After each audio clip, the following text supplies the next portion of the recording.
ఏలూరు జిల్లా ఉంగుటూరు మండలం కైకరం గ్రామంలో కూటమి పార్టీల తరపున జనసేన స్టార్ క్యాంపెయినర్ సినీ నటులు పృథ్వీరాజ్ ఎన్నికల ప్రచారం నిర్వహించారు. ఏపీలో కూటమి ప్రభుత్వాన్ని ఏర్పాటు చేసుకోవాల్సిన అవసరం ఉందన్నారు. రాబోయే సార్వత్రిక ఎన్నికల్లో కూటమి ఎమ్మెల్యే అభ్యర్థి ధర్మరాజును, ఎంపీ అభ్యర్థి పుట్ట మహేష్ యాదవ్ను గెలిపించాలని కోరారు. ప్రచార కార్యక్రమంలో జనసేన, టీడీపీ, బీజేపీ శ్రేణులు, అభిమానులు, కార్యకర్తలు పెద్ద ఎత్తున పాల్గొన్నారు. తెలుగుదేశం పార్టీ అంటేనే బీసీలు వెన్నెముక. ఎంతమంది వచ్చినా ఎంతమంది వెళ్ళిపోయినా మా బీసీ మహిళలు కానీ బీసీ సోదరులు కానీ ఈ చెక్కు చెదరకుండా అలాగే ఉన్నారు. చంద్రబాబు నాయుడు గారితో పాటు స్వర్గీయ నందమూరి తారక రామారావు గారు స్థాపించిన పార్టీలో బీసీలే ఎక్కువ మంది ఉండేవారు. అలాగే అదే వరవడని మరి 42 సంవత్సరాల నుంచి మరి అలాగే కంటిన్యూ చేస్తూ మేము ఉన్నాం.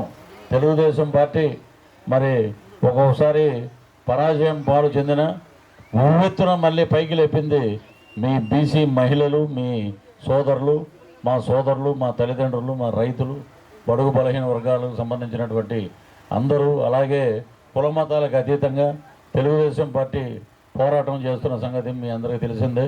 మరి 75 ఏళ్ల వయసులో చంద్రబాబు నాయుడు గారు రాత్రి అనగా పగలనగా మరి ఎండకి ఆయన లెక్క చేయకుండా రోజుకి 4 మీటింగుల్లో పాల్గొంటూ దుర్మార్గుడిని పారద్రోలాలి, మంచి ప్రభుత్వం రావాలని ఒక పక్క ఆయన పేదవాడి కోసం నేను పుట్టాను, బడుగు బలహీన వర్గాల సంక్షేమం కోసం పాటుపడతానని చెప్పి గాజు గ్లాసు గుర్తుగా పెట్టిన జనసేన అధ్యక్షుడు కొణిదెల పవన్ కళ్యాణ్ గారు మరి ఆర్నిసులు పనిచేస్తున్నారు.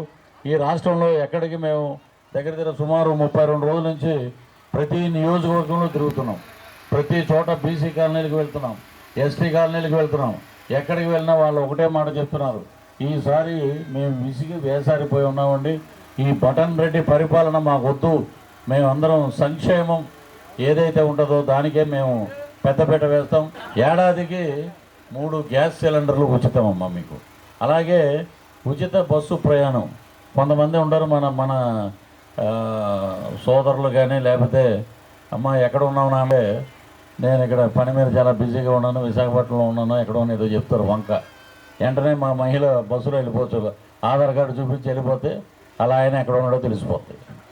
కాబట్టి మనందరికీ బీసీ మహిళల కోసం మనం అందరం మహిళలకి ఒక ఉచిత బస్సు ప్రయాణం, అలాగే 18 ఏళ్ళు వచ్చినప్పటి నుంచి ప్రతి మహిళకు నెలకి 1500 రూపాయలు, అలాగే ఆ రకంగా తీసుకుంటే మరి జాబ్ క్యాలెండర్ యువత దీని గురించి మాట్లాడాలి.